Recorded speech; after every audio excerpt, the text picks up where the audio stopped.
அனைவருக்கும் வணக்கம். நாங்கள் இன்றைக்கி பின்னேரம் மலைக்கு சுட சுட வீட்டிலையே கிழங்கு ரொட்டி செய்த நாங்கள் அதை எப்படி செய்கிறேன்னு பார்ப்போம். நாங்கள் அதுக்காக நான் முதல்ல கோதுமை 2 கப் எடுத்துருக்கிறேன். அவிக்காத கோதுமை. இப்போ இதுக்கு தேவையான அளவு உப்பு சேர்த்துக்கொள்கிறேன். உங்களோட சுவைக்கேற்ற மாதிரி சேர்த்துக்கொள்ளுங்க.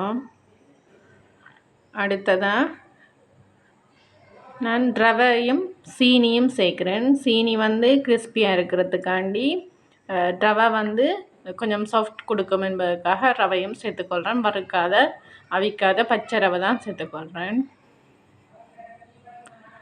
அடுத்ததாக பால்மா சேர்த்துக்கொள்கிறேன். சாஃப்டாக இருக்கணும் என்பதற்காண்ட ஒரு மேசக்கரண்டி பால்மா சேர்த்துக்கொள்கிறேன். அடுத்தது பட்டர் சேர்த்துக்கொள்கிறேன். அதுக்கும் ஒரு மேசக்கரண்டி பட்டர் சேர்த்துக்கொள்கிறேன். சேர்த்து இப்போ எல்லாத்தையும் நன்கு குழைச்செடுப்பேன். மகளும் சேர்ந்து குழைக்கிறேன். இப்போ மெல்லிய சுடுதண்ணி, கை பொறுக்கிற அளவு சுடுதண்ணியில் மாவை குழைச்செடுக்க போகிறேன். கொஞ்சம் கொஞ்சமாக தண்ணி சேர்த்து சரியான பதத்துக்கு குழைச்செடுக்கிறேன்.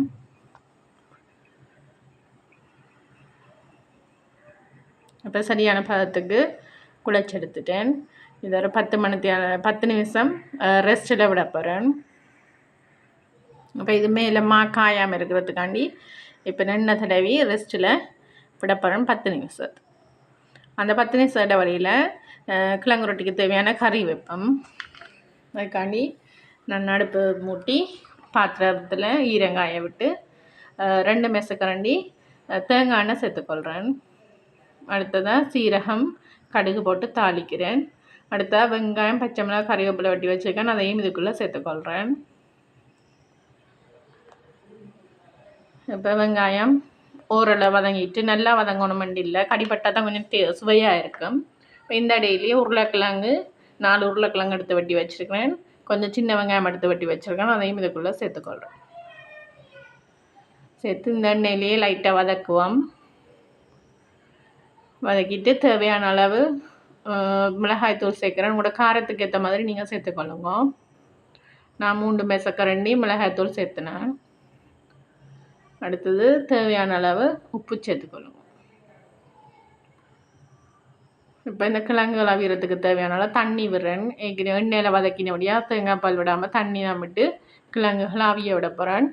ஒரு 2-3 நிமிஷம் மூடி அவிய விடும். இப்போ எனக்கு கிழங்குகள் அவிஞ்சிட்டுது. இப்போ இறைச்சி சரக்கு தூள் தூவி இறக்கிடமென்னு சொன்னால் எங்களுக்கு கறி தயாராகிடும். இது மூடி இருக்கட்டும். நான் இப்போ எப்படி வந்துட்டேன்னு காட்டுறேன் உங்களுக்கு. பாருங்கம்மா, அப்படியே காயாமல் சாஃப்டாக இருக்குது. இப்போ இந்த மாவில் திரும்ப கையால் பிசைஞ்சு எடுத்தேன்னா இன்னும் கொஞ்சம் சாஃப்டாகும். அதுக்காண்டி கையால் பிசைஞ்சு எடுத்துட்டு இப்போ சின்ன துண்டுகளாக உருட்டி எங்களுக்கு கிழங்கு ரொட்டின வடிவத்துக்கு உங்களை விரும்பின வடிவுக்கு நீங்கள் ஷேப்பாக எடுத்துக்கொள்ளுங்க.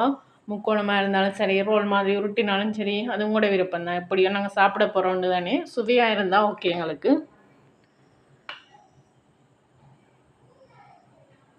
இப்போ இதில் கறி வச்சு நான் உங்களை முக்கோண ஷேப்லேயே ரொட்டியும் காட்டுறேன். கஷ்டப்பட்டு ஒன்றும் மடிக்க தேவையில்லை. இது சிம்பிளாக 3 பக்கம் நாங்கள் மடித்தோம்னு சொன்னால் எங்களை முக்கோண ஷேப் வந்துடும். பாருங்க, அப்படி மடிச்சுட்டு இதை பொருத்தி விட்டோம்னா ஓகே எங்களுக்கு. இது ஒன்றும் கஷ்டப்படவே தேவையில்லை. ஈஸியாக செய்யலாம். ஈஸியாக வீட்டில் செஞ்சு பாருங்க.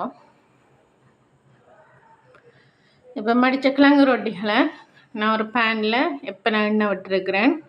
அந்த எண்ணெயில் லைட்டாக படுத்தி எடுத்தோம்னா எல்லா பக்கமும் எல்லா சைடுக்கும் திருப்பி எடுத்தோம்னு சொன்னால் எங்களுக்கு எல்லா சைடும் நல்லபடியாக வேகிடும். எல்லா பக்கம் வேகாட்டி இது பொரிக்காதபடியாக வேகாட்டி கொஞ்சம் பச்சையாக இருக்கும். அதனால் எல்லா பக்கம் நீங்கள் திருப்பி எடுத்து வேக விடுங்க. எடுத்திங்கன்னா உங்களுக்கு சூப்பரான கிழங்கு ரொட்டி தயாராகி. இந்த மாதிரி ட்ரை பண்ணி பாருங்கள். எப்படி வந்தேன்னு கமெண்ட் பண்ணுங்க. தேங்க்யூ.